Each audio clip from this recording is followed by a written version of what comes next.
hampir tidak ada sekolah yang tak ada tandas yang rosak. Ada sekolah tu 8 tandas, 4 rosak. Ini anak-anak kita. Sebab itu saya kata, kita nak pimpin. Kita kena rasa yang sebut tadi, denyut nadi masyarakat.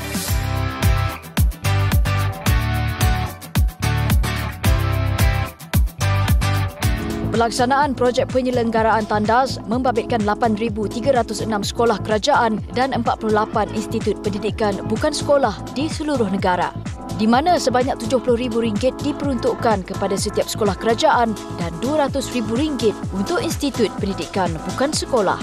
Di samping membaik pulih dan menaik taraf tandas, melalui inisiatif penarafan kebersihan tandas sekolah, KPM turut melaksanakan inisiatif serampang dua mata dengan memperkenalkan program pembudayaan kesedaran penggunaan tandas kepada murid. Ada di antara tandas yang kami tutup dan tidak boleh digunakan disebabkan masalah pam air, masalah leaking.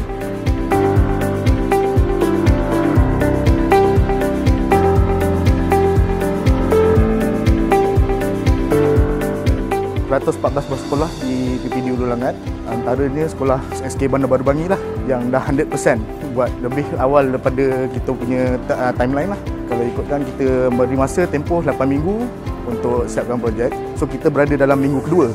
Ada juga yang sekolah yang dah siap juga, tapi sekolah ni antara yang paling awal lah. Kita fokuskan kepada kefungsian tandas lah sebagaimana PMX telah tekankan. Kita nak tandas itu berfungsi seperti sedia ada.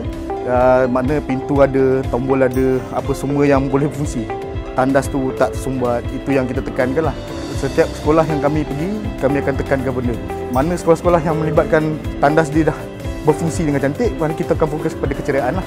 Bajet tu akan turun pada keceriaan pula. Macam sekolah ni, Blok G, pada asalnya memang tak boleh pakai langsung tandas dia. Disebabkan masalah air dan water pump lah. Kami alihkan bajet tu pada kefungsian tandas tu. Alhamdulillah sekarang ni dah berfungsi sepenuhnya.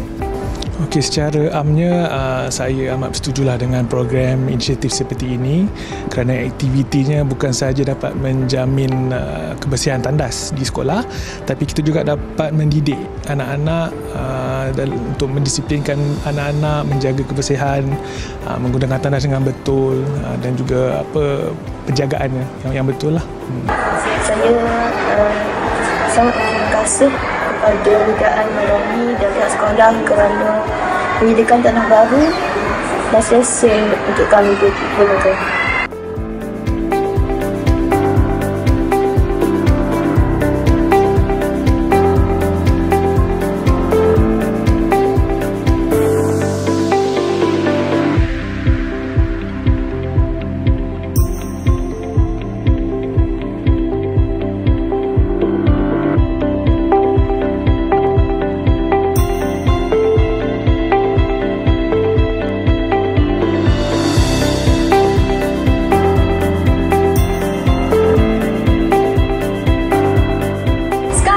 Dengan tandas baru, saya berasa lebih selesa dengan keadaan yang bersih dan cantik.